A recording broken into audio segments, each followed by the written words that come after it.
pinapansin na? Nahiya ako. Hindi ako mag-vlog. Hindi ako pinapansin eh, di ba? Sure? Pinansin mo kita.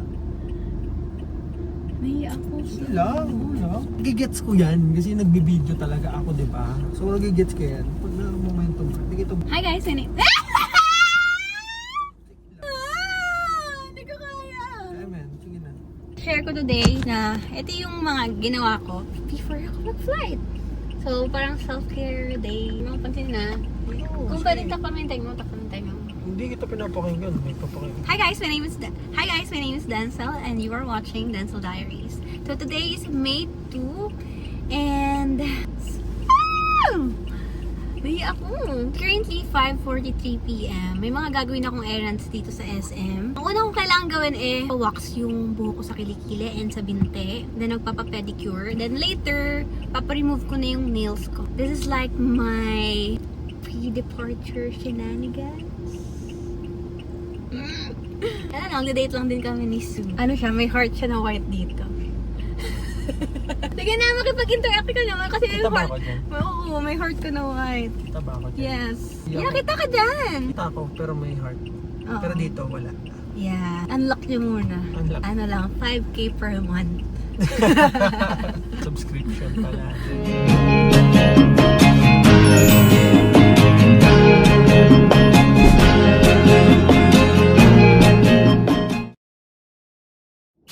Hi guys, my name is Denzel and you are watching Denzel Diary. So today's May 2 and it's currently 5:47 PM.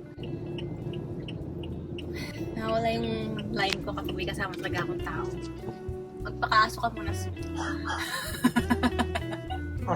And tomorrow na yung first ever international flight ko. Nakapag-impake na ako sa bahay. But Ulitin mo, nakapag-impake na ako para sa kanila. nakapag-impake na ako sa bahay. Sa Pero pa? kasama Sa pa? nasama ko sa edit yung mga pagdidirect-direct ko. Okay, alam okay. mo. Sige. Nakapag-impake na po ako sa aming bahay. Nakapag-impake na ako sa bahay. But for today, ang gagawin ko ay ang mga pre-departure shenanigans ko. Number 1 dyan, kailangan kong ipa-wax yung kilikili ko and sa binti ko. Mas mahal ata doon. And I just want to feel good before ako umalis. You know what I'm saying? Magpapa-wax din ako ng brows or thread or kung anong meron doon. Para hindi mo kasi ako magaling mag-ayos ng kilay. So, I still want to look put together. Later, magti-teeth whitening strips ako kasi as a coffee drinker, naninilang daw yung teeth ko. I don't like that. Ano ba gagawin natin, Sue? Yung sure ka, hindi malaki yung ano ko dyan, yung brush ko dyan. Uulitin na naman natin tong intro na to. Yung mukha mo. Malaki. Joke lang. Joke lang. Ano ba sasabihin ko? Sure ka, hindi ako nakaganyan. Hindi. Awkward yung... Hindi. And, kahapon, nandito rin kami. Like, 3 days na kami nandito. Tama, di ba? 3 days na kami nasa SM Tungko.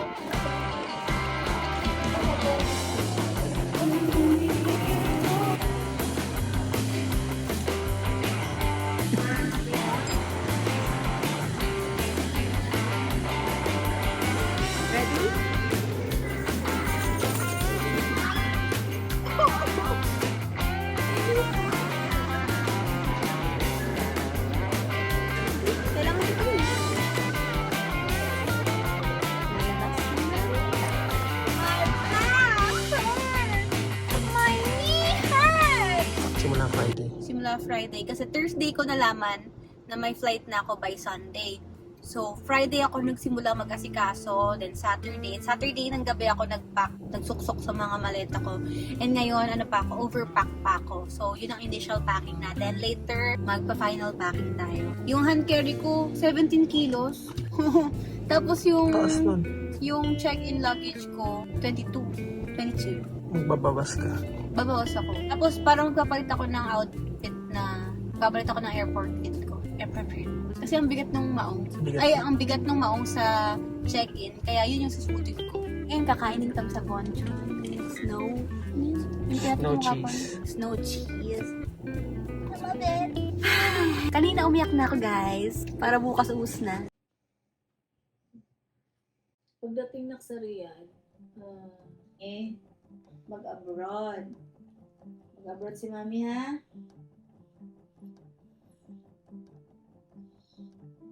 Mag-abroad si mami, ha?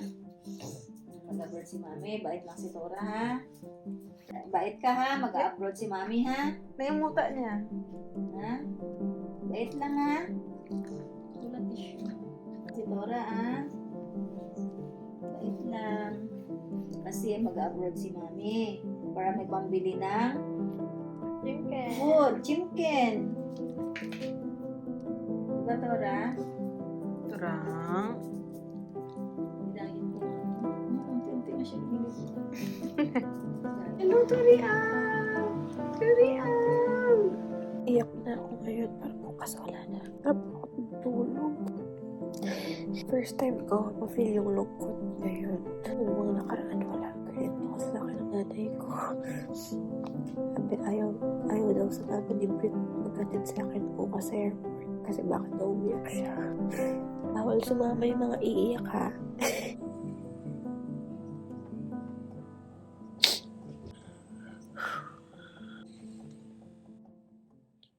Kaninang? Umaga. Di ba wala pa akong tulog na? Mm. And tomorrow, hindi kasama si Sue. Dahil? Kasi may shoot siya. Kasi, nagdilang anghel ako. Kwento mo ko. Kasi kasama ko siya dun sa agency. Nung nag-submit ako ng paper ko ulit sa previous agency ko. Tapos, nasa coffee shop kami. Tapos may nagbubook sa kanya na client. Sabi ng client, May 3, prenup. Tapos, sabi ko, tapos biglang yan pala yung flight ko, no? Ano nangyari? 10 minutes before May 4. Talagang sinakto nilang May 3, 11:50 p.m. ang flight ko. So, I need to be there by 6 p.m. and ako ang team leader tomorrow namin. I mean, team leader lang, MM lang naman team leader yun, mag-update lang kami. Pero, sila sama-sama sila, tapos ako mahiwalay ako pagdating ng Riyadh. Pero ngayon, we need to do the pre-departure shenanigans. Let's start! Bye! Bye. Bye! Bye. Bye! Bye. Bye! Bye. Bye! Dear Diary, I'm already here in Riyadh while editing this video, and somehow, these clips feel like they belong to a different version of me already. You can literally see me trying to hold everything together while quietly realizing my life was about to change forever. Before leaving, I spent the day trying to take care of myself. And it's funny how self-care feels more emotional when you're about to leave everything familiar behind. Every coffee run, every sunset, every little routine suddenly feels heavier. Like home is asking you not to forget it. And yes, I cried. I wanted my heart to grieve before it learns how to grow somewhere new. I realized that growing up is strange. You spend years praying for change and bigger dreams.